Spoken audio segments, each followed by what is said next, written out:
వివరీక ఓం మనము వైదిక సాహిత్యము పాఠ్యాంశాలు అనే ఆ టాపిక్ లో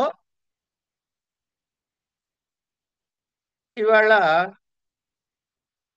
వైదిక వాంగ్మయం ఏమిటి అసలు? అంటే ఏముంటాయి? ఒక బ్రాడర్ పిక్చర్ కావాలనుకుంటే ముందు అసలు వేద వాంగ్మయం అంటే ఏమిటి అనే ఒక విషయాన్ని తెలుసుకోవాలి. అంటే జనరల్ ఇన్ఫర్మేషన్ అన్నమాట. తర్వాత ఋగ్వేదం ఫస్ట్, అన్నిటికన్నా ముందు ఋగ్వేదం అని చెప్పుకుంటాం కదా. కనుక ఋగ్వేద సంహిత యొక్క స్వభావాలు ఏమిటి, దాని స్ట్రక్చర్ అన్నమాట. స్ట్రక్చర్ ఏమిటి?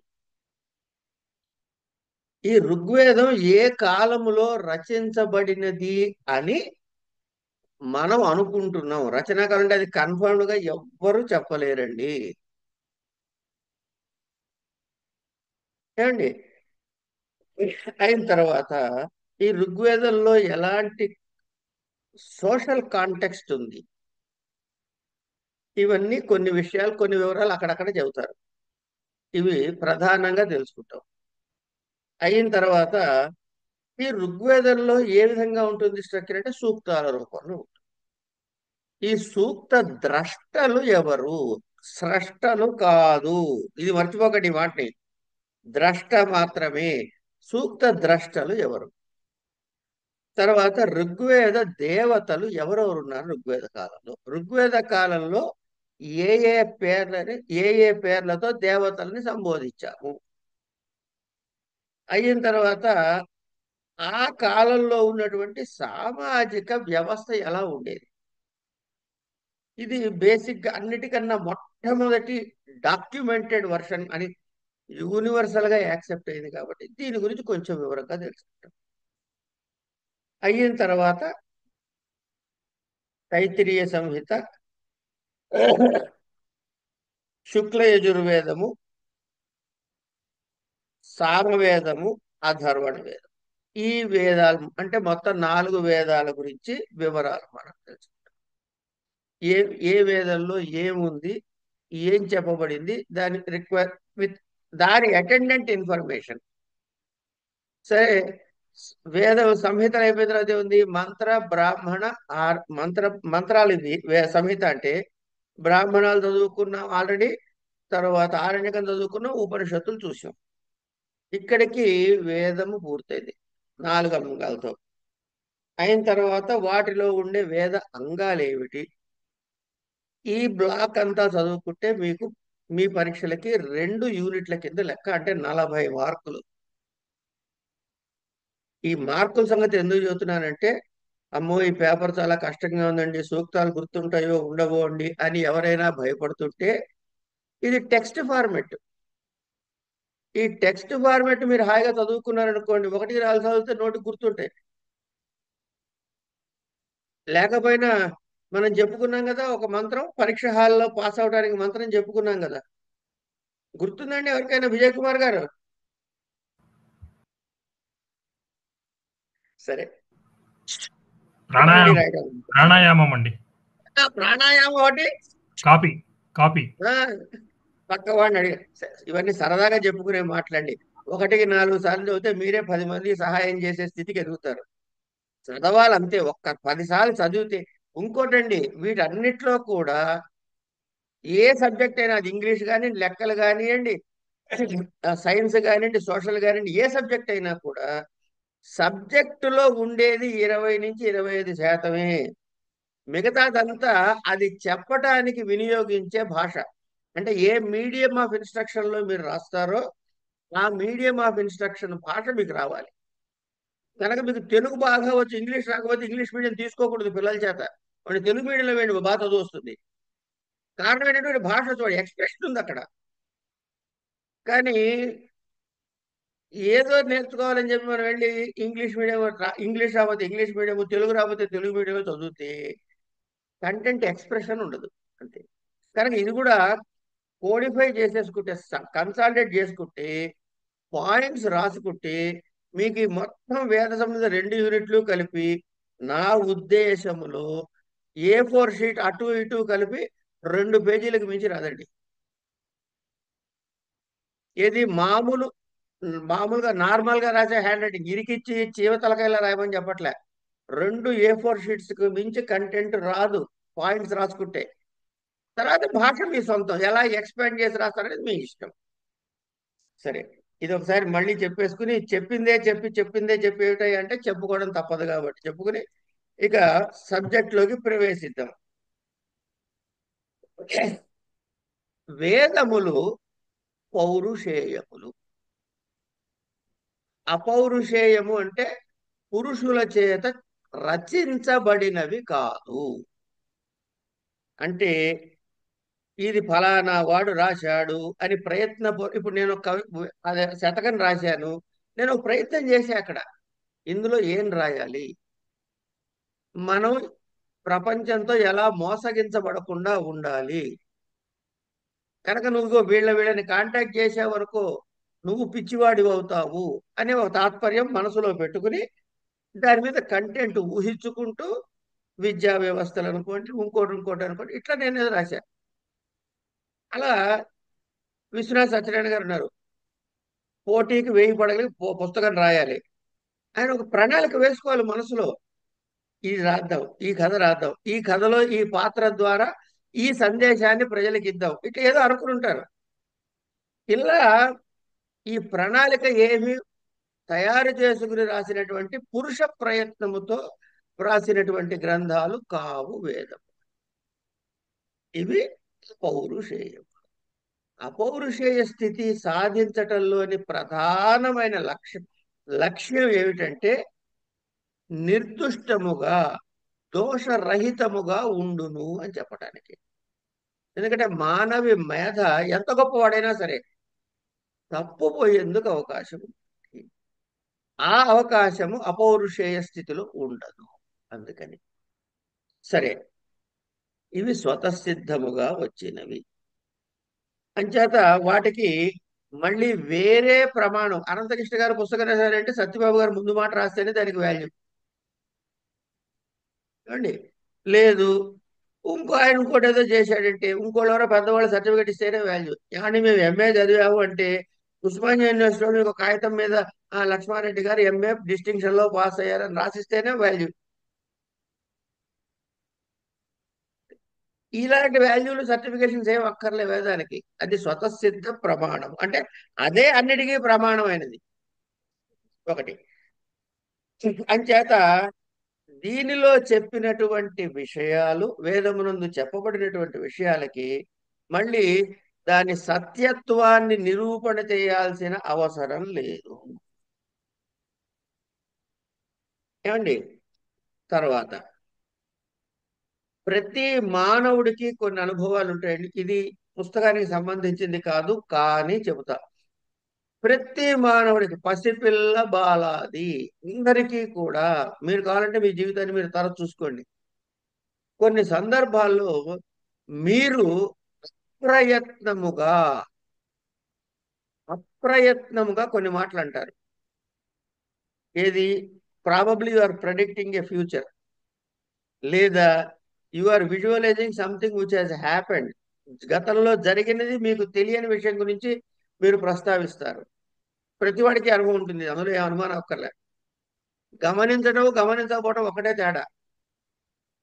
అప్పుడు ఏమవుతుంది, అది ఎట్లా వచ్చింది ఆ శబ్దం, మరి జరగబోయేది మీ నోట్లోంచి ఎట్లా వచ్చింది అంటే అప్పుడు మీరు అనే ఈ దేహాభిమానముతో లయమయ్యి ప్రధానమైనటువంటి సర్వవ్యాపకమైనటువంటి ఆ చైతన్యముగా మిమ్మల్ని మీరు ఆ ఫ్రాక్షన్ ఆఫ్ ఎ సెకండ్ ఆ స్థితిలో మీరు ఉన్నప్పుడు మాత్రమే ఇట్లాంటివి జరుగుతాయి. ఇది నచ్చినా నచ్చకపోయినా నిజం. అంటే అక్కడ ఏమైంది, భూత భవ్య భవిష్యత్తులు అన్నీ కూడా ఆ స్థితిలో అవగతం అవుతాయి. తర్వాత మళ్ళీ మనం మామూలుగా వచ్చేస్తాం. అది ఎట్లాగరా నాయన అంటే కృష్ణుడు కథ తీసుకోండి మనకి భాగవతంలో. వాడికి యశోదకి నోట్లో అన్ని చూపించాడు. అప్పుడు ఆ కాస్త నోట్లో చూపించినంతసేపు యశోదకి అన్ని ఈయన పరమాత్మని తెలిసింది. తర్వాత ఒక నవ్వు నవ్వాడు గోవిందా, అన్ని మర్చిపోయింది. మళ్ళీ కర్ర పుల్ల కట్టడానికి తాడు రెడీ. అంటే ఆ ప్లాట్ఫామ్, ఆ స్టేట్ ఆఫ్ దీనిలో టోటల్లీ మైండ్ లెస్ స్టేట్, మనని మనం వదిలేసినటువంటి ఆ స్థాయిలో మనకి ఎన్నో స్ఫురిస్తాయి. ఇది ఎంత పీరియాడిసిటీతో స్ఫురిస్తుంది అన్న దాన్ని బట్టి మీరు ఎంత సాధకులు అనే విషయం డిసైడ్ అవుతుంది. కనుక మనకి ఎప్పుడప్పుడు యాజ్ ఎ ఫ్లాష్ ఇలాంటి స్థితి కలగచ్చు, కలుగుతుంది, కలిగింది కూడా, అనుమానమే లేదు ఇందులో నాకు. ఋషులకి ఆ స్థితిలో సాధారణంగా ఉంటారు వాళ్ళు. అంటే ఆ ప్లేన్ నుంచి కింద ప్లేన్ కి రావడం అనేది చాలా అరుదుగా జరుగుతుంటుంది. మనం ఆ ప్లేన్ కి ఎలివేట్ అవడం చాలా చాలా చాలా అరుదుగా జరుగుతూ ఉంటుంది. ఇది ఒకటే డిఫరెన్స్ మనకి ఋషులకి. సరే, అలాంటి ఆ స్థితిలో వేదమునందు అపౌరుషేయములైన కాలాతీతమైన, అంటే అనంతము అనాది, అనాది ఇటు అనంతము ఇటు, ఈ బ్లాక్ లో ఉన్నటువంటి ఈ కాలం అనే నిర్ణయం చేయలేని ఈ మొత్తంలోది వాళ్ళకి దృగ్గోచరం అవుతుంది. దాన్నే ద్రష్టలు అన్నారు. కనుక వాళ్ళ తపశ్శక్తితో దృగ్గోచరం, అంటే కంటితో చూడలేనటువంటి అతీతమైనటువంటి ఆ స్థితిలో అవి ప్రత్యక్షమవుతాయి, అంటే దర్శించారు. ఆ దర్శించిన మంత్రాలు వారు అప్రయత్నముగా తమ నోటితో ఉచ్చరించారు. ఇలా శిష్య పరంపరగా, గురు శిష్య పరంపరగా అనూచానముగా వస్తున్నటువంటిది కాబట్టే ఇవి ఈ రోజు కూడా మనకి లభ్యమవుతున్నాయి.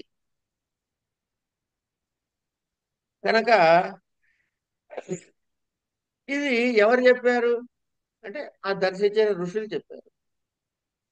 ఇవన్నీ ఏమైనాయి, ఒక రాశిలా పోసావు ఇట్లా. ఇదంతా జ్ఞానం ఒక చోట పోసకూడదు. వ్యాసుడు ఏం చేశాడు, చిక్కు తీశాడు. తీసి వ్యాసుడు తన కాలంలోకి వచ్చేటప్పటికి కలగా పులగముగా కలిసిపోయి ఉన్నటువంటి ఈ వైదిక సాహిత్యాన్నంతా కూడా దాన్ని క్లాసిఫై చేశాడు. అంచేత రుక్కులని, యజుస్సులని, సామలని, ఇట్లా అథర్వలని, వీటి విధముగా 4 వేదాలుగా దాన్ని విభజించాడు. ఇంకోటి చాలా మోస్ట్ అన్కనెక్టెడ్ ఇన్ఫర్మేషన్ అనేది మాట్లాడుకుందాం. అసలు వ్యాసుడు అంటే ఏంటండి? దేనిని వ్యాసము అంటాము? ఆయన వ్యాసం చేశాడు కాబట్టి ఆయన వ్యాసుడు అన్నారండి. అదే అంటున్నా, అక్కడికే వస్తున్నా. వ్యాసము అంటే, వ్యాసం అంటే ఏంటి తెలుసా అండి? లెక్కల్లో ముందు డాట్ ఉంటుంది. ఈ డాట్ నుంచి వ్యాసార్థము అంటే రేడియస్, దీన్ని ఏమంటారు, డయామీటర్ కదా సార్ అనేది వ్యాసం అంటే. అవునండి. చుట్టుకొలత. డయామీటరే సార్. డయామీటర్ కదా, మర్చిపోయాను, నాకు గుర్తు ఉండలే అందుకని. చుట్టుకొలత.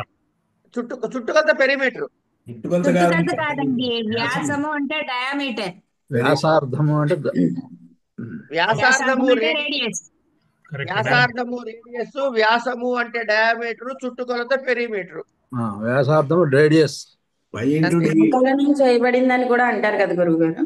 అమ్మా, సంకలనం చేయబడిందని కూడా అంటారు కదా. అలాంటి మీ ఇష్టం వచ్చిందని నాకు ఏ అభ్యంతరం లేదు. మన ఇష్టం వచ్చింది అందాం. పాపం వాళ్ళు ఏమనుకోరు, ఏదైనా సరే ఏదో మొత్తానికి అర్థం చేసుకున్నాడుగా వీడు అనుకుంటారు వాళ్ళు. సరే, ఇది ఎక్కడ దాకా, ఇగో ఒక అడుగు పెడితేనే వ్యాసము, అడుగు దాటితే 2 వ్యాసాలు, 10 మీటర్లు దాటితే 250 వ్యాసాలు అనేం లేవు. మీ డాట్ నుంచి ఎంత దూరం ట్రావెల్ చేసినా, మీ పరిధి ఎంత గీసుకున్నారో ఇదే వ్యాసం. సో నాలెడ్జ్ ఎంత ఉందంటే అన్లిమిటెడ్. మీ నాలెడ్జ్ ఎంత స్ట్రెచ్ చేసుకున్నారు డాట్ నుంచి.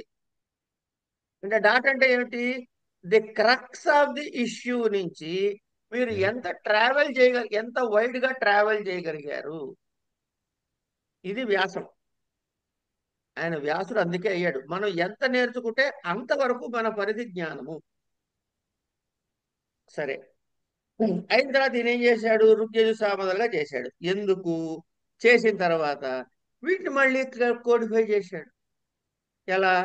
ఇది మంత్ర భాగము, ఇది ప్రయోగాలు చేసే బ్రాహ్మణ భాగము, ఇది ఫలానా ఆరణ్యక భాగము, ఇది ఉపనిషత్ భాగము అని మళ్ళీ చేశాడు. ఈ తర్వాత ఇక్కడ ఒకడు గమనించినట్లయితే ఇందులో ఒక బ్యూటీ ఉందండి. ఒకడు ఉపనయనం తర్వాత గురు ఉపసదనము, గురువు గారి దగ్గరికి వెళ్ళాడు. గురువు గారి దగ్గరికి వెళ్ళి వేదం నేర్చుకున్నాడు. అక్కడ ఆ విద్యార్థి ఏం చేస్తున్నాడు అంటే ఏ ప్రయోగము చెయ్యట్లే, సింప్లీ మొత్తం అంతా నాలెడ్జిని ఎక్వైర్ చేస్తున్నాడు. ఈ ఎక్విజిషన్ ఆఫ్ నాలెడ్జ్ అంతా కలెక్ట్ చేసి పెట్టుకుంటున్నాడు తనలో. క్రక్స్ ఏది ముఖ్యమో ఆ గుండెకాయ లాంటి భాగానంతా నేర్చుకుంటున్నాడు. కారణం గర్భాష్టమేషు ఉపనీత అన్నారు. అంటే కడుపులో ఉండంగా నుంచి లెక్కేసి 8వ సంవత్సరం లోపల ఉపనయనం చేయమన్నారు. వెంటనే గురువు గారి దగ్గర పంపించమన్నారు. ఇవాళ రేపు చెప్పే సైకాలజిస్టులు వాళ్ళు ఏదో ఆ పేర్లు ఏమిటో మనకు తెలియదు. వాళ్ళు చెప్పేది ఏంటంటే ఏదో న్యూరాన్స్ అని ఉంటాయని, అవి నిన్ని కోట్లల్లో ఉంటాయని, అవి చాలా యాక్టివ్గా చిన్నప్పుడు ఉంటాయని, ఎన్ని తీసుకున్నా గుర్తు పెట్టుకుంటాయని, తర్వాత కాలంలో వాటి యాక్టివిటీ తగ్గుతుందని, ధారణాశక్తి ఏవో చెబుతూ ఉంటారు. అవన్నీ మనం పట్టించుకోదు, ఊరికే అంటారు అని మాత్రమే చెప్పుకుంటున్నాం. కనుక ఆ రిసెప్టర్స్ బాగా యాక్టివ్గా ఉండే టైంని ఏం చేశారు? తీసుకెళ్లి గురుకులంలో కూర్చోబెట్టారు. సో వాడు బేసిక్ కంటెంట్ అంతా నేర్చేసుకున్నాడు, నోటికి వచ్చేసింది ఇప్పుడు. దీన్ని సంహితా భాగం అన్నారండి. అంటే బ్రహ్మచర్య దీక్షలో ఉన్నవాడు సంహితను నేర్చుకున్నాడు. మరి దీని యూటిలిటీ ఏమిటి? నాలెడ్జ్ ఉంది, అప్లికేషన్ ఆఫ్ నాలెడ్జ్ ఏది? కనుక ఈ నాలెడ్జ్ అప్లికేషన్ ఆఫ్ నాలెడ్జ్ అంటే ఎక్కడికి వచ్చాం మళ్ళీ మనం అంటే బ్రాహ్మణాల్లోకి వచ్చాం. ఈ బ్రాహ్మణ భాగంలో ఏం చెప్పారు? ఈ మంత్రాలు చెప్పాం కదా నీకు అక్కడ, ఇగో నీకేమన్నా రాజు ఉన్నాడు, వాడికి రాజు అంటే క్షత్రియులు మాత్రమే చేయదగినటువంటి యాగము, మిగతా వాళ్ళు చేయొద్దు. ఎందుకు పెట్టారనేది మనం అడగద్దు. They have their own limitations, that's it. ఏమండి, ఉస్మానియా యూనివర్సిటీ వాళ్ళు గత 3 సంవత్సరాల బ్యాక్ వరకు ఎంఏ సాంస్క్రిట్ లో మీకు ఎంట్రన్స్ కావాలంటే నీకు కనీసం డిగ్రీ లెవెల్లో ఒక సబ్జెక్ట్ గా సాంస్క్రిట్ చదువుతేనే నీకు ఎలిజిబిలిటీ. అంటే మళ్ళీ ప్రథమ దీక్ష ద్వితీయ దీక్ష పరీక్షలు రాసి అదొక సర్టిఫికేట్, ఇంటర్మీడియట్ సర్టిఫికేట్ తెచ్చుకు, ఇంటర్మీడియట్ డిగ్రీ సర్టిఫికేట్ ఒకటి డిగ్రీ లెవెల్లో కేవలంగా సాంస్క్రిట్ పరీక్షలు రాసి మనం ఏం చదువుకున్నా ఆ సర్టిఫికేట్ తీసుకొచ్చి ఎంఏలో చేరేవాడు. మరి ఎన్ఈపి 2020 వచ్చిన తర్వాత ఏం చేశారు? అక్కర్లేదు, ఎవరైనా సరే మనం ఇప్పుడు చేరాం. మరి మనం రూల్ పొజిషన్ మార్చామా మార్చలేదా? ఇది ఒప్పుకున్నప్పుడు అది ఎందుకు ఒప్పుకోరండి? సరే, కనుక ఇక్కడ ఏం చెయ్యాలి? రాజులు చెయ్యాలి, మిగతా వాళ్ళు చేయకూడదు. ఫలానా నీకు ఎవరో శత్రువులు ఉన్నారు, వాళ్ళ పలాయనం కావాలంటే ఇవి చెయ్యి. లేదు నాకు పశువులు కావాలంటే డబ్బు కావాలి, ఇగో ఫలానా పశుయాగం చెయ్యి. లేదు నాకేమైనా స్వర్గం కావాలి, ఏమండి జ్యోతిష్ఠోమైన ఏ చేత జ్యోతిష్ఠోమయాగం చేయవయ్యా. ఇట్లా డిఫైన్ చేసి ఈ ప్రక్రియ భాగాన్నంతా బ్రాహ్మణాల్లో పెట్టారు. అంటే అది గృహస్థాశ్రమంలోకి ఎంటర్ అయిన తర్వాత కావాల్సినంత బ్రాహ్మణ భాగంలో ఉంది. బ్రహ్మచర్య భాగంలో బ్రహ్మచర్య ఆశ్రమంలో సంహిత నేర్చుకున్నాడు. గృహస్థాశ్రమంలోకి వచ్చేటప్పటికి ఆయన ఆ బ్రాహ్మణ భాగంలో ఉన్నదాన్ని ప్రక్రియని ప్రాక్టికల్ గా ప్రాక్టీస్ ఇచ్చాడు. కొంతకాలం ఇది పిల్లలకి అన్నాడు, వాళ్ళు పెంచాడు, చదివించాడు, అయిపోయింది. ఇక నాకు అనవసరం, నేను సంసారం కోసం, ప్రపంచం కోసం నా ఎఫర్ట్ అయిపోయింది, నా కోసం నేను వెళ్తానని చెప్పి ఏం చేశాడు? పిల్లలకు ఉపయోగపడాడు, అరణ్యాలకు వెళ్ళిపోయాడు. వానప్రస్థాశ్రమం అంటారు. సరే, కలియుగంలో వానప్రస్థం లేదు, కానీ మనం దాన్ని రీషేప్ చేసేసి ఓల్డ్ ఏజ్ హోమ్లు చేసుకున్నాం. కనుక వానప్రస్థం అంటే అక్కడ అడవికి పోక్కర్లేదండి. ఎక్కడికి పోవాలి? ఓల్డేజ్ హోమ్ లో చేర్పించేస్తే వానప్రస్థాశ్రమం అది. కానీ వనం లేదు కదా సార్, వానప్రస్థం అని ఎట్లా అంటారు అనంతకృష్ణ గారు అని మీరు అడిగారు అనుకోండి, మీతో మాట్లాడుతుంటే స్ఫురించింది. ఈ పిల్లలు తీసుకుపోయి వాళ్ళని ఓల్డేజ్ హోమ్ లో పడేయంగానే ఆ తల్లిదండ్రులు ఏం చేస్తున్నారండి? ఏడుస్తూ అక్కడ ఉంటున్నారు. ఏడుస్తున్నప్పుడు ఏమవుతాయండి? కళ్ళల్లోంచి నీళ్లు కారుతాయి. దానికి బాగా కారితే ఏమంటామండి? తెలుగు ప్రయోగం ఏమంటామండి? కళ్ళు వర్షిస్తున్నాయి అంటాం. దానికే వానం. కనుక వానప్రస్థమే అది. ఏమండి? ఇలాంటి పిచ్చి పిచ్చి ఉత్పత్తులు చాలా చెప్పుకుంటాము మనం. కనుక ఇక్కడ ఏంటంటే నన్ను నేను తెలుసుకోవాలి. ఇక్కడ నాకు ఏ ప్రక్రియలు లేవు, ఏ ఏ ప్రయోగాలు చేయను, నాకు బ్రహ్మలు అక్కర్లేదు, ఎవ్వరు అక్కర్లేదు. నాకు నేను కూర్చుని నా ఏడుపు నేను ఏడుస్తాను. ఈ చేసే సాధన అంటే ఏకాగ్రత కోసం చేసేది. ఇది వానప్రస్థాశ్రమంలో ఆరణ్యక భాగం. అయిన తర్వాత వారికి ఈ సంసారం అంతా మిథ్యా, సత్యము ఒక్కటే, ఆ చైతన్యమునకు నాకు తేడా లేదు అని ఈ అంతఃకరణ శుద్ధి జరిగినటువంటి వాడు నిర్ణయం చేసుకుని ఈ సంసారాన్ని త్యజించి సన్యాసాశ్రమాన్ని స్వీకరిస్తాడు. 4వ ఆశ్రమం. అక్కడ పనికొచ్చేది జ్ఞానక ఉపనిషత్తు భాగం అ- అని కూడా పెద్దలు వ్యాఖ్యానం చేశారు. ఇది ఇంతకీ విషయం ఏంటంటే ఈ ఇట్లా అభ్యసిస్తా అని మోక్ష ప్రాప్తి కోసమని బ్రహ్మం యొక్క విచారణ చేయటానికి ఉపనిషత్తులు ఇవి ఉంటాయి. దీన్ని వేదమునకు చివరి భాగము కాబట్టి వేద అంత భాగము అన్నారు. అంటే చివరిలో ఉన్నదాన్ని అంత భాగం అన్నారా అండి? అంటే వేదాధ్యయనము చేయటము యొక్క పరమ తాత్పర్యం ఏమిటయ్యా అంటే ఆనుషంగిక ప్రయోగాలైనటువంటి స్వర్గాదులు, ధన సంపాదన, పశు సంపాదన ఇత్యాది కాకుండా పరమ తాత్పర్యమైన ఆత్యంతికమైనటువంటి ఫలితము మోక్షము. కనుక వేద అంతము అంటే పరమ తాత్పర్యమైనటువంటి మోక్ష సాధనకి ఉపయోగపడే భాగము ఏమిటయ్యా? ఉపనిషత్తు అని. ఇవి కూడా అన్ని కలిపి అపౌరుషాయాలే.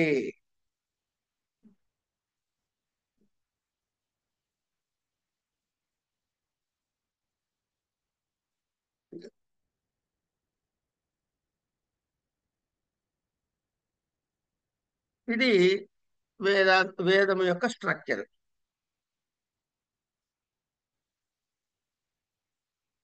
ఈ ఉపనిషత్తులు ఎంత ఇన్ఫ్లుయెన్స్ చేసాయి అంటే 17వ శతాబ్దంలో షాజహాన్ ఒకడు ఉండేవాడు, మొఘలా సామ్రాజ్యం. వాడు కొడుకు దారాషా అనేవాడు ఈ ఉపనిషత్తులని విని వాటి గొప్పతనాన్ని తెలుసుకుని పర్షియన్ భాషలోకి అనువదించాడు ఫస్ట్ టైం.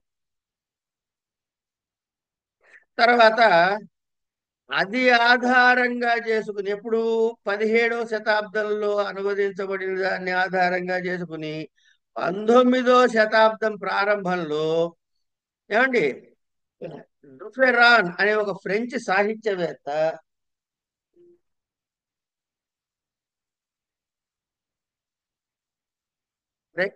గుడ్ మార్నింగ్, ఒక్క నిమిషం ఉండు. ఏమండి ఇట్లా దాన్ని ఫ్రెంచ్ భాషకి, లాటిన్ భాషలోకి అనువదించాడు. ఈ తర్వాత మళ్ళీ జర్మన్ శాస్త్రవేత్తలు, తత్వశాస్త్రవేత్తలు వీళ్ళు రకరకాల భాషల్లోకి ఇట్లా ఇట్లా ఇట్లా ఈ తత్వశాస్త్రం అంతా పెర్కోలేట్ అయ్యింది. ఇది చూసి వాళ్ళ అభిప్రాయం ఫైనల్ గా కన్సాలిడేట్ చేసింది ఏంటంటే హోవర్ అనే ఒక షోపెన్ హోవర్ అనే ఆయన the product of highest human wisdom ఉపనిషత్తులు అని డిఫైన్ చేసుకున్నాడు ఆయన. ఇవన్నీ నా సొంత తెలివితేటలు చెప్పట్లేదని గ్రంథంలో ఉన్నవి మాత్రమే చెబుతున్నా. కనుక మీరు ఏం అనవసరంగా అయ్యో సార్కి చాలా తెలిసిన ఆశ్చర్యపోకుండా పుస్తకం ఎదురుకుండా పెట్టుకుని మేము చదువుకున్న పుస్తకాన్ని ఆధారంగా మీకు చెబుతున్నాం. ఇది ఈ విషయం. అయితే ఇలా ఇక తర్వాత విలియం జోన్స్ వగైరా వగైరా వగైరా ఎవరెవరు చేశారు. ఈయన వచ్చిన తర్వాత ఇక మరి ప్రతి దేశానికి ఒక సంస్కృతి ఉంటుంది. ఈ సంస్కృతి ఇక్కడ కొంచెం ఓవర్ యాక్షన్ అనుకున్నా చెబుతా. ప్రతి దేశానికి ఒక సంస్కృతి ఉంటుంది. ప్రతి సంస్కృతికి ఒక భాష ఉంటుంది. ప్రతి సంస్కృతికి కొన్ని నియమాలు ఉంటాయి. ఇది చాలా ముఖ్యమైన విషయం. మాకు పాఠం చెప్తున్నప్పుడు ప్రొఫెసర్ రాములు గారు చెప్పిన విషయం నాకు గుర్తు, మనసుకు పట్టుకుంది, మీతో మళ్ళీ షేర్ చేస్తున్నా. ఇప్పుడు ఇస్లాం మతం ఉందనుకోండి.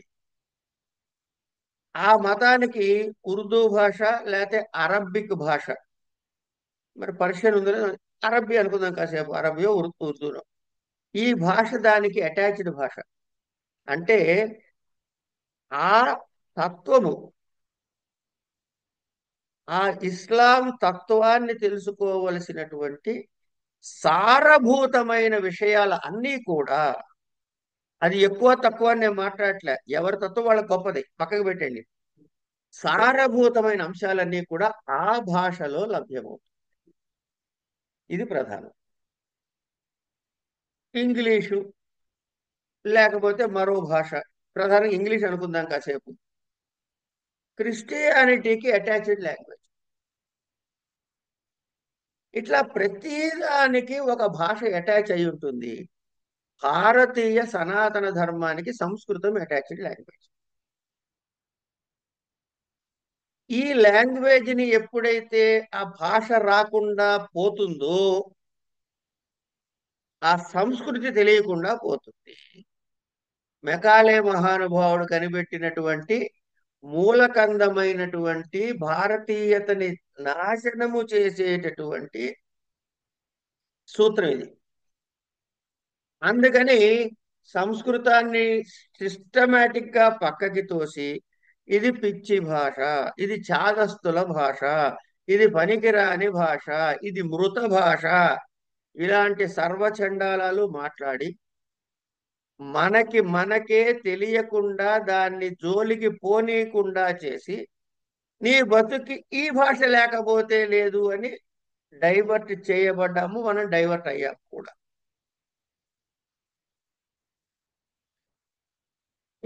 ఇప్పుడు మళ్ళీ సంస్కృతం నేర్చుకోవటం అనేది కొంచెం ముతకగా అనిపించిన ఫ్యాన్సీగా నేర్చుకోవటం అవుతుంది, కానీ శాస్త్రీయ అధ్యయనానికి చెయ్యట్లేదు. సరే, ఇది పక్కకు పెడదాం. కనుక భాష ప్రాధాన్యం. సనాతన ధర్మం నాశనం కావటానికి చేసిన సర్వ ప్రయత్నాల్లో మరొక విషయం ఏంటంటే, సనాతన ధర్మం ఆత్మజ్ఞానము, నిన్ను నీవు తెలుసుకోవటము అనే ఒక ఇన్నర్ డైమెన్షన్ ని మనకి చూపిస్తుంది. ఈ ఇన్నర్ డైమెన్షన్ మనకి తెలియకుండా పోవాలి. ఈ ఇన్నర్ డైమెన్షన్ ఎట్లా తెలుస్తుంది అంటే, ఏమండి, రోడ్డు క్లియర్ గా ఉండాలి. దాని నిండా మంచు పోసేసి ఉంటే బండి నడపలేము. లేదు, ట్రాఫిక్ భయంకరంగా ఉంటే బండి నడపలేము. మనకి బోల్డ్ ట్రాఫిక్ ఉంది లోపల బుర్రలో, అంటే ఎన్నో చిత్త వృత్తులు ఆగి కొట్టుకుని చచ్చిపోతున్నాయి అక్కడ. బండి ఎక్కడికి పోతుంది? సాధనలో కదా. కనుక ఈ ట్రాఫిక్ క్లియరెన్స్ ఇవన్నీ కావాలి అంటే ఏం కావాలి అంటే చిత్తశుద్ధి కావాలి, చిత్త నైర్మల్యం కావాలి, క్లట్టరింగ్ ఉండకూడదు. దీనికి అన్నిటికన్నా కీలకమైన పదాలండి ఇవన్నీ. చాలా కీలకమైన వాటిని పట్టుకుని నడువులు విరగొట్టారు. ఆ కీలకమైనది ఏంటంటే శౌచము. శౌచము ఇది జాతి వర్ణ విచక్షణ లేకుండా ఎవరికి వారు తమని తాము తెలుసుకునేందుకు కావలసినటువంటి కీలకమైనటువంటి ఒక అంశం శౌచం. అంతఃశౌచం, బహిశౌచం. ఇది తీసేశారు మళ్ళీ ఒక సిస్టమేటిక్ గా. ఇప్పుడు గుళ్ళోకి వెళ్ళాలి. ఇగో నువ్వు చక్కగా ఉతికారేసిన బట్టలు కట్టుకో, చెప్పులు లేకుండా వెళ్ళు. ఆ? ఇలా పరమాత్మకి అర్పించింది ఎటువంటి పొద్దున్నే స్నానం చెయ్యి. ఇది బాహ్య శౌచం. మనసులో ఎవరి మీద దుష్ట ఆలోచనలు పెట్టుకోకు, అందరితో ప్రేమగా ఉండు, కరుణ చూపిస్తూ ఉండు, ఇది అంతఃశౌచం. ఈ రెండింటినీ తీసేసాం మనం. మా దేవుడు అండి పర్వాలేదండి, ఏమనుకోండి, నేను చెప్పులతో నైవేద్యం పెట్టినా తింటాడండి. మేము పొద్దున్నే లేచి ముందు వండేసి తర్వాత టైం సరిపోదు కదండి, అప్పుడు స్నానం చేస్తాను ఆయనకి ఇలా చేయి చూపించి తినేసి వెళ్తాం. శౌచాన్ని ఎలా నాశనం చేసుకున్నామో గమనించండి. కనుక సనాతన సంస్కృతిని నాశనం కావటానికి భాషని నాశనం చేశారు, శౌచాన్ని నాశనం చేసుకున్నారు. ఇవి మళ్ళీ పునరుద్ధరించబడినప్పుడు మళ్ళీ ప్రాభవ స్థితి వస్తుంది. సరే, ఇవన్నీ ఇమోషనల్ స్టేట్మెంట్స్ పక్కకు పెడితే, ఇంతకీ ఇది ఎక్కడికి ఎందుకు వచ్చానంటే, ఈ విధంగా ఈ ఉపనిషత్తులు చూసి వారి వారి సంస్కృతుల్లో ఉండేటటువంటి తాత్వికతని చూసి, ఇందులో ఉన్న భాషని చూసి, దాని కాల నిర్ణయాన్ని వాళ్ళకి తోచిన విధంగా నిర్ణయం చేసుకుని ఈ మొత్తము సంస్కృతిలో అన్నిటికన్నా ప్రాచీనమైన డాక్యుమెంటెడ్ వర్షన్ ఏమిటి అంటే ఋగ్వేదము అని తెలిచారు. అది అది చెప్పడం కోసం. అది దీన్నే కంపారిటివ్ ఫిలాలజీ అంటారు. ఇట్లా ఈ అన్ని భాషలతో పోల్చి చూసిన తర్వాత కల్చరల్ హిస్టరీ చూసుకున్నట్లయితే ఋగ్వేదాధ్యయనము తప్ప వేరే మార్గము లేదు అని వాళ్ళు గమనించుకున్నారు. ఇగో ఇక్కడ నుంచి దీని ద్వారానే అట్లాగే ఇంకోటండి, మీకు ఇప్పుడు లింగ్విస్టిక్స్ అనేది అయితే మీరు అంటున్నారో, ఇది మనం మళ్ళీ తర్వాత చెప్పుకుంటే అవసరం వస్తుంది. ఈ లింగ్విస్టిక్స్ ని కంపారిటివ్ స్టడీ చేయటానికి కానీ లేకపోతే దాన్ని రీసెర్చెడ్ గా చూడటానికి కానీ చేసిన సమస్తమైన ప్రయోగాలకి ఆధారము పాణిని అష్టాధ్యాయ స్ట్రక్చర్. ఇది నేను చెప్పడం కాదు, acclaimed by all those scientist, language Pandit ఉంటారు కదా, దాన్ని ఏదంటారు నాకు తెలియదు, వాళ్ళు భాషా శాస్త్రవేత్తలు వాళ్ళు డిసైడ్ చేసుకున్న విషయం. కనుక పాణిని గ్రామర్ ఎంత స్ట్రక్చర్డ్ ఆ కాలంలో, పాణిని కాలం నాటికి ఆయన దాన్ని కన్సీవ్ చేశాడు. అట్లా ఆయన స్ట్రక్చర్ని, దాని నుంచే భాష యొక్క లింగ్విస్టిక్స్ డెవలప్ అయినాయి. సరే, ఇది పక్కకు పెడదాం. కనుక ఇందులో ఉన్నటువంటి ఈ స్టడీల కంపారిజన్ ఏంటి, ఇందులో ఛందస్సు ఎట్లా వచ్చింది, తర్వాత కల్చరల్ చేంజెస్ ఎలా వచ్చాయి, సొసైటల్ చేంజెస్ ఎలా వచ్చాయి, సామాజిక పరిణామాలు ఏమిటి, సాంస్కృతిక పరిణామాలు ఏమిటి, భాషా పరిణామాలు ఏమిటి, చందో రీతులేమిటి, ఇవన్నీ కూడా శబ్ద ప్రయోగాలు ఎలా చేశారు, ఇవన్నీ కూడా మనకి రాను రాను ఇక్కడి నుంచి ఋగ్వేద కాలం నుంచి అధ్యయనం చేస్తే తప్ప రావు అని తెలిసింది. ఇట్లా ఈ దృష్టితో పరిశీలించటం వల్ల భాషా వికాసం లో ఏమిటి అని అధ్యయనం చేయవచ్చు, మనోవికాసానికి ఎలా ఉపయోగపడుతుంది, మానవ మనోవికాసానికి, ఇవన్నీ అధ్యయనాలు వస్తూ ఉంటాయి.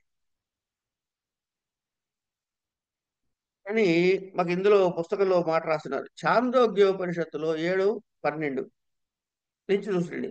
ఋగ్వేదం భగవదోధ్యేమి, యజుర్వేదం సామవేదమాధర్వణం, చతుర్థమితిహాస పురాణం, పంచమం వేదానాం వేదం పితృవ్యం రాసిం దైవం నిధిం వాకో వాక్యమేకాయనం, దేవ విద్యాం బ్రహ్మ విద్యాం భూత విద్యాం క్షత్ర విద్యాం నక్షత్ర విద్యాం సర్పదేవ జన విద్యామేతద్భాగవోమి అధ్యేమి అని చెప్పాడు ఆయన.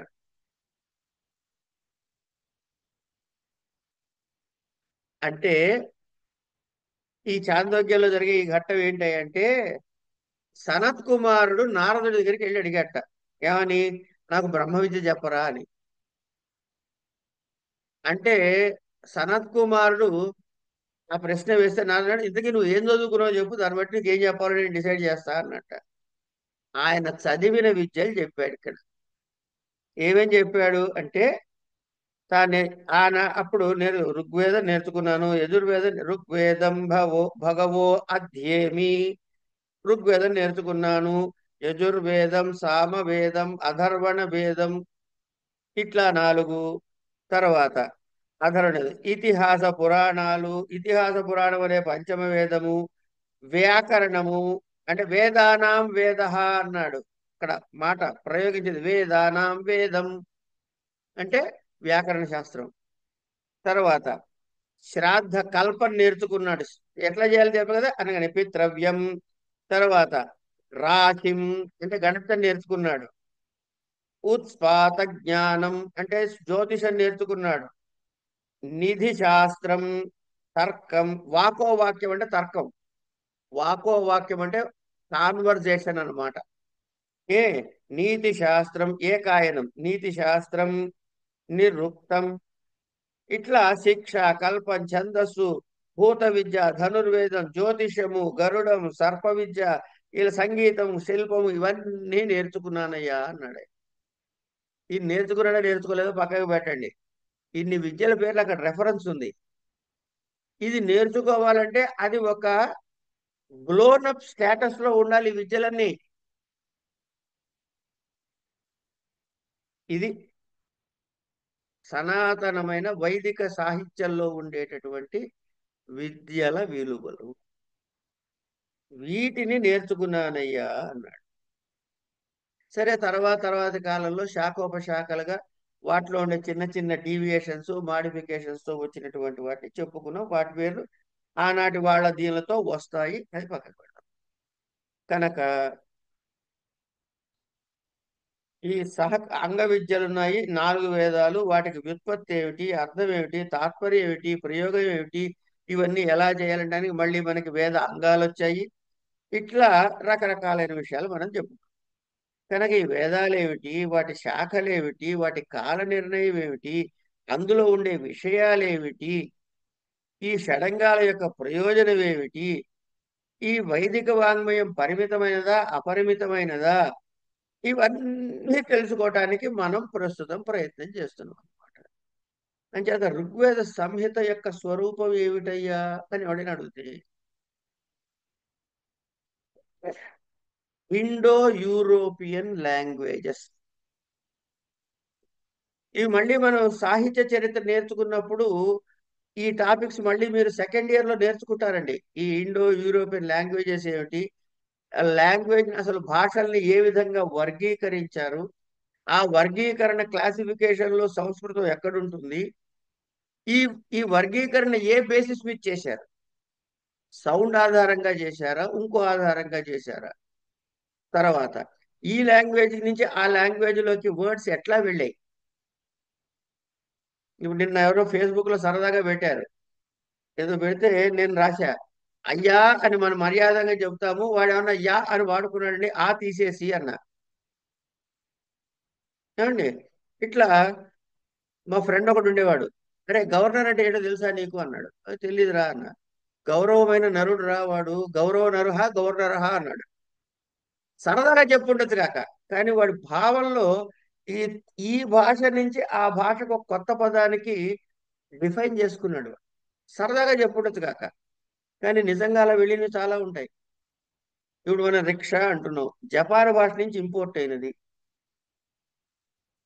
ఏమండి, పథము అని ఎంతమంది వాడుతున్నాం అంటే రోడ్డు అంటాం చక్కగాని కదా.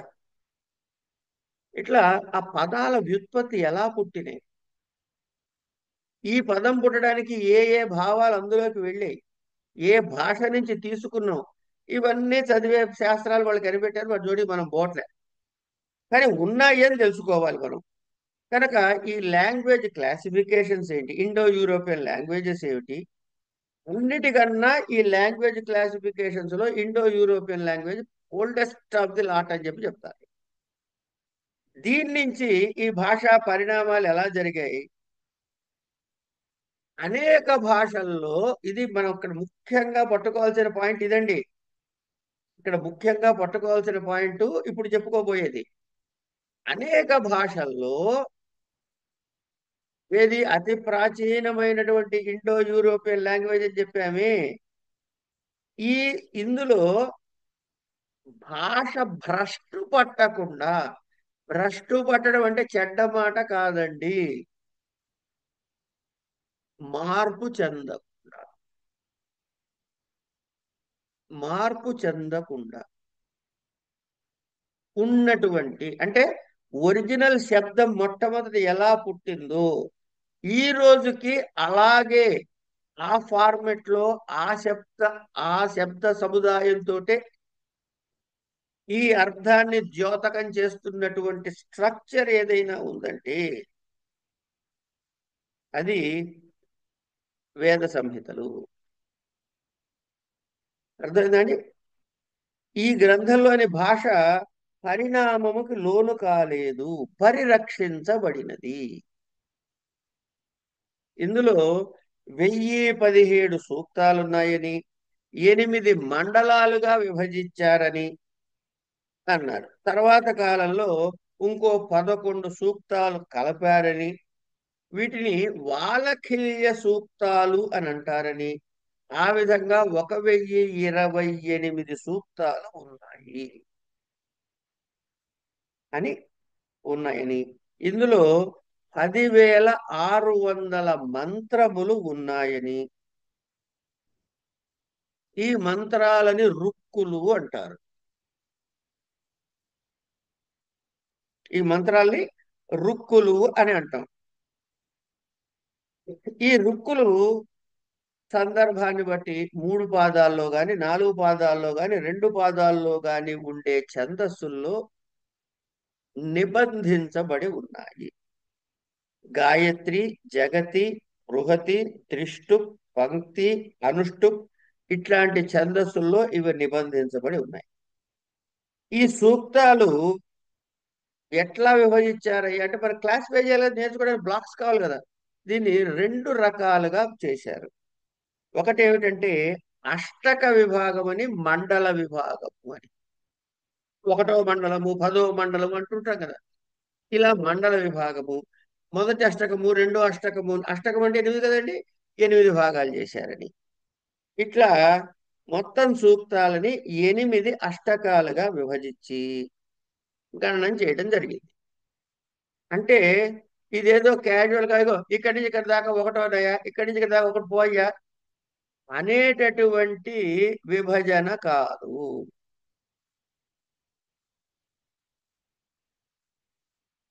ఒకటి. తర్వాత మండల విభాగం 2వ పద్ధతి. ఈ మండల విభాగం ఎట్ట చేశారు అంటే, ఈ సూక్తాలు 1028 సూక్తాలు ఉన్నాయి కదా, ఈ సూక్తాలని దర్శించిన ఋషులు ఎవరు? ఇంకో ఫలానా ఋషి దర్శించాడండి. ఈయన ఏమండి తర్వాత ఇది దర్శించిన ఆయన ఎవరండి అంటే, ఆ ఋషి గారి శిష్యుడండి, ఈయన శిష్యుడు ఈయనండి అని, ఇట్లా ఈ ఈ హైరార్కీ ఆఫ్ గురు శిష్య పరంపర, ఈ బేసిస్ మీద, అంటే మంత్రద్రష్టల యొక్క దృష్టిని బట్టి ఒకటి, అందులో చెప్పినటువంటి విషయాలు, సూర్యారాధన, అగ్ని సంబంధము, ఇట్లా అనుకోండి కాసేపు, తర్వాత ఏమిటో ముందు చెబుతాడు, మీకు క్లాసిఫికేషన్ కూడా చెబుతున్నాం. విషయాన్ని బట్టి లేదా అందులో ప్రధానముగా ఒక దేవతని బట్టి గాని ఈ మండలాలు విభజించడం జరిగింది. కనుక అష్టకాల క్లాసిఫికేషన్ దగ్గర ఏమీ లేదు. ఇగో ఇక్కడ దాకా 8, ఇవి 1, ఇవి 1, ఇవి 1 అని 8 చేశారు. దీనికి ఒక డిఫైన్డ్ స్ట్రక్చర్, ఎందుకు ఇది 1వ అష్టకంలోకి వెళ్ళింది, ఎందుకు ఇది 3వ అష్టకం చెప్పలేదు. కానీ మండలం దగ్గరకు వచ్చేటప్పుడు ఒక థాట్ ప్రాసెస్ వచ్చింది. అక్కడ వచ్చి ఒక లాజికల్ క్లాసిఫికేషన్ జరిగింది. ఇది ఒక లాజికల్ క్లాసిఫికేషన్ జరిగింది. ఈ ఋగ్వేద గ్రంథ పబ్లిషింగ్ లో కానీ, పరిశోధనలో కానీ, భాష్యాల్లో కానీ ఇగో ఈ మండల విభాగం చాలా ఉపయుక్తంగా ఉంటుంది. ఎందుకని ఇప్పుడు మనకి ప్రధానంగా మండలాలనే మనం ఆధారంగా చేసి చూద్దాం. ఏమండి? ఇక ఈ ఋగ్వేదంలో ఉండేటటువంటి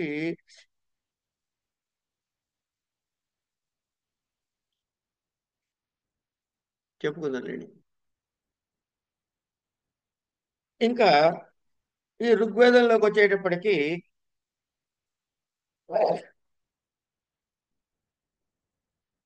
10 మండలాలండి. 10 మండలాల్లో మొదటి మండలాన్ని పక్కకు పెట్టండి ఒక నిమిషం. మొదటి మండలాన్ని పక్కకు పెట్టండి.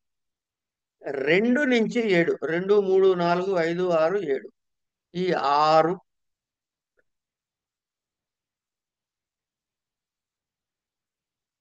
సారీ ఈ మండలాలు 2 నుంచి 7 మండలాల్లో ఉండేవి ఒకే విషయానికి సంబంధించినవి ఉండటం వల్ల ఇందులో భాష, ఛందస్సు ఇవన్నీ కూడా ఒకే దగ్గరగా ఉండటం వల్ల, అంటే సదృశముగా ఉండటం వల్ల ఈ 2 నుంచి 7 మండలాల వరకు ఉన్న ఋగ్వేదము అతి ప్రాచీనమైన ఋగ్వేద భాగము అని భాషా శాస్త్రవేత్తలు అన్నారండి. అది అవునా కాదా మనం మాట్లాడట్లే.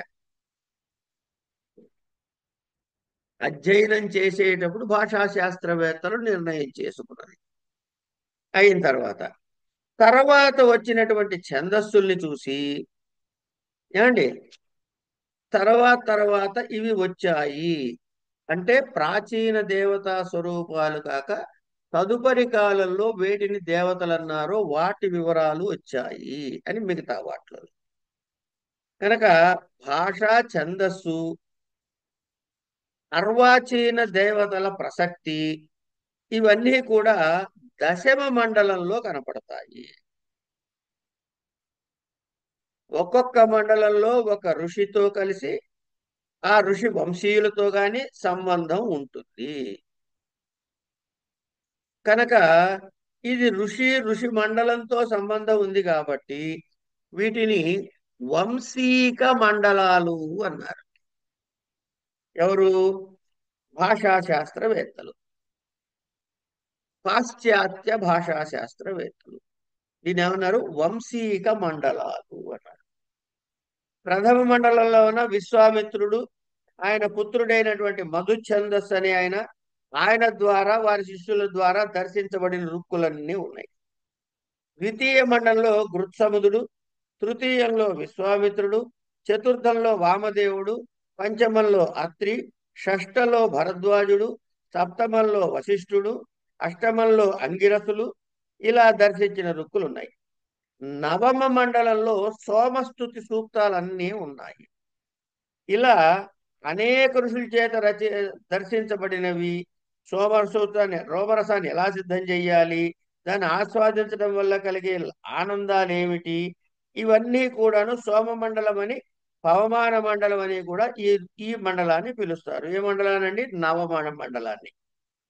ఏమండి తర్వాత ఈ 2 నుంచి 7 దాకా చెప్పుకున్నాం, 9 దాకా చెప్పుకున్నాం కదా. 1వ మండలం తర్వాత చేర్చారు అని పరిశోధకుల అభిప్రాయం. ఇక పాణిని అష్టాధ్యాయికి పతంజలి మహర్షి మహాభాష్యం రాశారు. ఈ పతంజలి మహర్షి మహాభాష్యం రాసినప్పుడు ఈ ఋగ్వేదంలో 21 శాఖలుగా ఉన్నాయని, వాటిల్లో శాఖల, భాష్కల, ఆశ్వలాయన, శాంఖ్యాయన, మాండూకాయన అనే 5 శాఖలు ప్రధానమైనవని చరణ వ్యూహకారుడు చెప్పాడు అని అంటాడు. అట్లాగే శాఖలో చాలా చెలించిపోయిన మాడిఫికేషన్స్ కనపడుతున్నాయని, మొత్తం శాఖలు, సంహితలు కలిపి 1017 ఉన్నాయని, ఇందులో 1025 సూక్తాలు ఉన్నాయని, ఆశ్వలాయన సంహిత దాని బ్రాహ్మణాలు 17వ శతాబ్దంలో వచ్చాయని, తర్వాత దొరకకుండా పోయాయని, ఇట్లా అనేక శాఖలు లుప్తమైపోయినాయని అప్పుడు రిఫర్ చేసినటువంటి వాటిని లెక్క చూసుకుని చెప్పారు. ఇట్లాగే తర్వాత మనకి గృహి సూత్రాలు ఎలా వచ్చాయి, సాంఖ్యాయన శాస్త్రం ఏమిటి, కౌశికి శాఖ ఏమిటి, మాండుకాయన శాఖ ఏమిటి, వీటి తాలూకు గ్రంథాలు దొరకట్లేదని, అలాగే ఋగ్వేదంలో అనేక దేవతా స్తోత్రాలు ఉన్నాయి. ఈ దేవతల పేర్లు ఏమిటి అంటే అగ్ని, వరుణ, ఇంద్ర, ఉషస్సు, సవిత్రు, పూష, మిత్ర, వరుణ, విష్ణు, రుద్ర, మరుత్, పర్జన్య, ఇలాంటి వాళ్ళు ముఖ్యమైన దేవతా రూపాలుగా చెప్పబడ్డాయి. అంటే ఏంటంటే అండి, ప్రకృతిని ఆరాధించారు. ఇది మనం పట్టుకోవాలి. ప్రకృతిని చెప్పుకుందాం తర్వాత. ఇలా వీటి కంపారిటివ్ స్టడీ చేయడం ద్వారా, అంటే తులనాత్మక అధ్యయనము, భాషాధ్యయనము చేయటం ద్వారా ఋగ్వేదంలో ఉండే దేవతలకి కంపారిటివ్ అంటే మీ దగ్గర ఎట్లుంది మా దగ్గర ఎట్లుంది చదువుకుంటాం కదా. ఈ ఋగ్వేదంలో ఉండే దేవతలకి ఇరాన్ దేశంలో లబ్ధమైనటువంటి జెండ్ అవస్థ అనేటటువంటి భాషకి చాలా దగ్గర సంబంధం కనపడ్డట్టు, అందులో చెప్పబడిన దేవతలు ఇందులో చెప్పబడిన దేవతలు చాలా దగ్గరగా ఉన్నట్లు కనపడింది. ఎవరికి? కంపేర్ టు స్టడీ చేస్తున్నటువంటి భాషా శాస్త్రవేత్తలే. వేదాల్లో ఏమున్నాయి అంటే యమ, మిత్ర, వరుణ, అగ్ని, ఇంద్ర, వృత్ర, సోమ మొదలైన దేవతల పేర్లు చెప్పాం కదా. ఇవే అవస్థలో అంటే జెండ్ అవస్థ అని చెప్పామే, దానిలో ప్రధానమైన దేవతలు. మళ్ళీ సోమలత పర్వతాల్లో దొరుకుతుందని, సోమలత పెరిగే సోమలత పెరిగే స్థలాన్నే స్వర్గమని, శయనం ద్వారా సోమరసం తేబడుతుందని, ఈ సోమరసాన్ని పాలలో కలుపుని తాగుతారని, విషయాలన్నీ వేదంలో లాగానే జెండ్ అవస్థలో కూడా చెప్పబడి ఉన్నాయి. అంటే ఈ సోమపానము అనేది ఇండో ఇరానియన్ లో ఆర్యులు కలిసి జీవించిన కాలం నాటి ఆచారం అని ఇంకో ఆయన మెక్డొనాల్డ్ అనేవాడు చెప్పాడు. ఈ అవస్థలో సోమము అనేదాన్ని హోమ అనే పేర్కొన్నారు. చాలా చిన్న డిస్టార్షన్ ఉంటుంది వర్డ్, కానీ వినంగానే అది ఇది ఒకటే అని కనపడుతూ ఉంటుంది. ఏమండి, ఈ ఇంద్రుని వృత్తుణ్ణి చంపినము అంచేత వృత్రఘ్నుడుగా అవస్థలో పేర్కొనబడింది. అవస్థలో పద్యపాదాలను అది ఫొనెటిక్ లాస్ ప్రకారం కొంచెం మార్పు చేస్తే రుక్కులుగా మారిపోతున్నాయి. అంచేత భాషలో సామ్యమే కాదు, ఛందస్సులో కూడా సామ్యం ఉన్నది అని ఈ శాస్త్రవేత్తల అభిప్రాయము కనుక ఈ ఋగ్వేదంలో ఇంకేమున్నాయ్యా స్వరూపం. ఈ ఋగ్వేద స్వరూపాన్ని చూసినట్లయితే స్ట్రక్చర్ ఆఫ్ ఋగ్వేదం అనమాట చూసినట్లయితే దేవతా స్థుతులు ఒకటే కాదు, దార్శనికత ఉంది, లౌకిక విషయాల చర్చలు కూడా ఉన్నాయి. కొన్ని చోట్ల మనకి కవిత్వం కూడా కనపడుతుంది, సామాజిక అంశాలు చాలా ఉన్నాయి.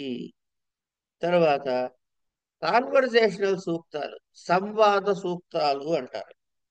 ఊర్వశి పురూరవుడికి సంవాదం ఉంది, యమయమి సంవాదం ఉంది, సరమాపణి సంవాదం, ఇది మనం చదువుకోబోతున్నాం, సరమపణి సంవాదం చదువుకోబోతున్నాం. అట్లాగే ఋగ్వేదంలో ఉన్నటువంటి కొన్ని సూక్త విషయాలు తీసుకుంటే ఋగ్వేదంలో సూక్తం ఉంటుందండి. ఆ సూక్తాలని ఆధారముగా పురాణ కథలు నిర్మించబడ్డాయి. అంటే ఏంటంటే పురాణంలో చెప్పిన కథ అర్థమయ్యేలా చెప్పడానికి ఆధారం ఏంటంటే సూక్తము.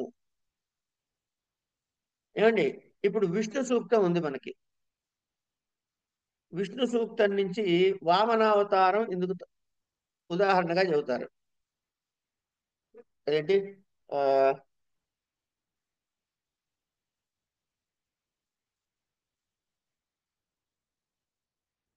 నిధతే పదం ఇదం విష్ణుర్విచక్రమే త్రేథా నిధతే పదం సమూఢమస్య పాగం సురే అనే మంత్రం ఒకటి ఉంటుంది.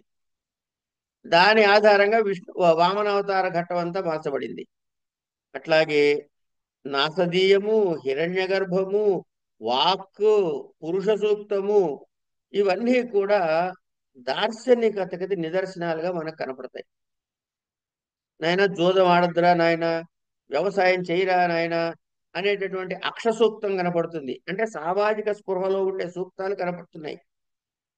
ఇట్లా అనేకమైనటువంటివి మనకు కనపడుతూ ఉంటాయి. ఈ రుక్కులన్నీ కలిపి చూసి ఋగ్వేద కాలంలోనే ఈ సతీ సహగమనం అనేది ఆచారంలో ఉన్నట్లుగా ఒక పరిశోధకులు గమనిస్తూ ఉంటారు. కనుక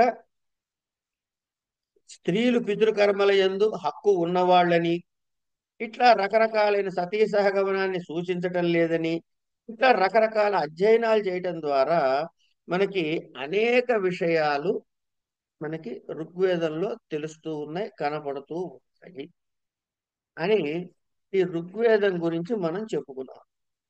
ఇక ఈ ఋగ్వేదం ఎప్పుడు రాశారు అని ఒక నిర్ణయం చేయాలిగా. ఆ నిర్ణయం, కాల నిర్ణయము వగైరా ఏం చేశారు అన్నది రేపు చెప్పుకుందాం. ఇవాళకి ఇక్కడ ఆపేద్దాం.